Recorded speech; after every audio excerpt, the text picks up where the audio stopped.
आप सभी को राधे कृष्ण। आज के वीडियो में आप परवर्तिनी एकादशी की व्रत कथा सुनेंगे। परवर्तिनी एकादशी का व्रत भाद्रपद मास के शुक्ल पक्ष की एकादशी को किया जाता है। परवर्तिनी एकादशी को जलझूलनी और पदा एकादशी के नाम से भी जाना जाता है। भगवान श्री कृष्ण का ध्यान करते हुए परवर्तिनी एकादशी की व्रत कथा शुरू करते हैं। श्री कृष्ण गोविंद हरे मुरारी, हे नाथ नारायण वासुदेवा, हे नाथ नारायण वासुदेवा, हे नाथ नारायण वासुदेवा। श्री कृष्ण गोविंद हरे मुरारी, हे नाथ नारायण वासुदेवा। बोलो राधे कृष्ण की जय। युधिष्ठिर भगवान श्री कृष्ण से कहने लगे कि हे भगवान, भाद्रपद शुक्ल पक्ष की एकादशी का नाम क्या है और इसकी विधि क्या है तथा इसका महात्म्य कृपा करके कहिए। तब भगवान श्री कृष्ण कहने लगे कि इस पुण्य, स्वर्ग और मोक्ष को देने वाली तथा सब पापों का नाश करने वाली उत्तम वामन एकादशी का महात्म्य मैं तुमसे कहता हूँ, तुम ध्यान पूर्वक सुनो। यह परवर्तिनी एकादशी जयंती एकादशी भी कहलाती है। इसका व्रत करने से वाजपेय यज्ञ का फल मिलता है। जो मनुष्य इस एकादशी के दिन भगवान के वामन रूप की पूजा करता है, उससे तीनों लोक पूज्य होते हैं। अतः मोक्ष की इच्छा रखने वाले मनुष्य को इस व्रत को अवश्य करना चाहिए। जो कमल नयन भगवान का कमल से पूजन करते हैं, वे अवश्य ही भगवान के समीप जाते हैं। इस दिन भगवान करवट लेते हैं, इसलिए इसको परवर्तिनी एकादशी भी कहते हैं।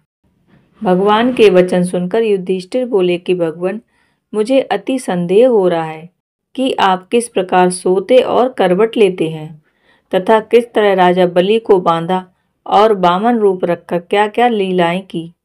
भगवान श्री कृष्ण कहने लगे कि हे राजन, अब पापों को नष्ट करने वाली आप कथा का श्रवण करें।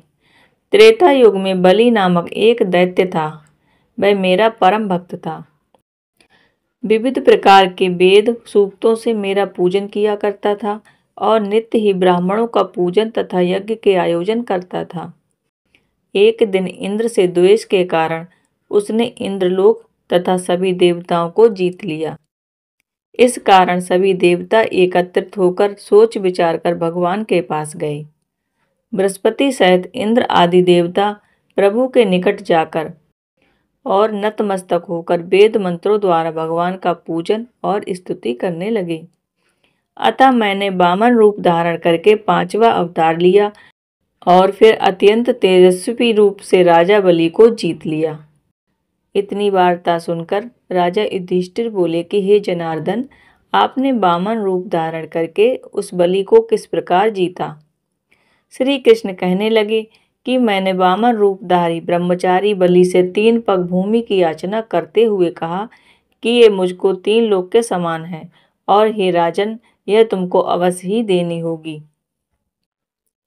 राजा बलि ने इसे तुच्छ याचना समझकर 3 पग भूमि का संकल्प मुझको दे दिया और मैंने अपने त्रिविक्रम रूप को बढ़ाकर यहाँ तक कि भूलोक में जंगा, स्वर्गलोक में कमर, महलोक में पेट, जनलोक में हृदय, यमलोक में कंठ की स्थापना कर सत्यलोक में मुख, उसके ऊपर मस्तक स्थापित किया। सूर्य, चंद्रमा आदि सब ग्रह, गण, योग, नक्षत्र, इंद्र आदि देवता और शेष आदि सब नागगणों ने विविध प्रकार से वेद सूक्तों से प्रार्थना की। तब मैंने राजा बलि का हाथ पकड़कर कहा कि हे राजन, एक पग से पृथ्वी, दूसरे से स्वर्गलोक पूर्ण हो गए। अब तीसरा पग कहाँ रखूं? तब राजा बलि ने अपना सर झुका लिया, जिससे मेरा भक्त पाताल को चला गया। फिर उसकी विनती और नम्रता को देखकर मैंने कहा कि हे बलि, मैं सदैव तुम्हारे निकट ही रहूंगा। भाद्रपद शुक्ल एकादशी के दिन बलि के आश्रम पर मेरी मूर्ति स्थापित हुई। इसी प्रकार दूसरी मूर्ति क्षीर सागर में शेषनाग के पृष्ठ पर हुई। हे राजन, इस एकादशी को भगवान शयन करते हुए करवट लेते हैं, इसलिए तीनों लोकों के स्वामी भगवान विष्णु का उस दिन पूजन करना चाहिए। चांदी, तांबा, चावल और दही आदि का दान करना उचित है। रात्रि को जागरण अवश्य करना चाहिए। जो विधि पूर्वक इस एकादशी का व्रत करते हैं वे सब पापों से मुक्त होकर स्वर्गलोक में जाकर चंद्रमा के समान प्रकाशित होते हैं और यश पाते हैं। जो कोई इस एकादशी के व्रत की कथा को सुनता और पाठ करता है उसको 1000 अश्वमेध यज्ञ का फल प्राप्त होता है। इस प्रकार परिवर्तिनी एकादशी की कथा यहीं पर समाप्त होती है। भगवान श्री कृष्ण आपके जीवन में सुख, समृद्धि और शांति प्रदान करें और आपकी मनोकामना पूरी हो। इसी कामना के साथ आज का वीडियो यहीं पर समाप्त करती हूँ। राधे कृष्ण।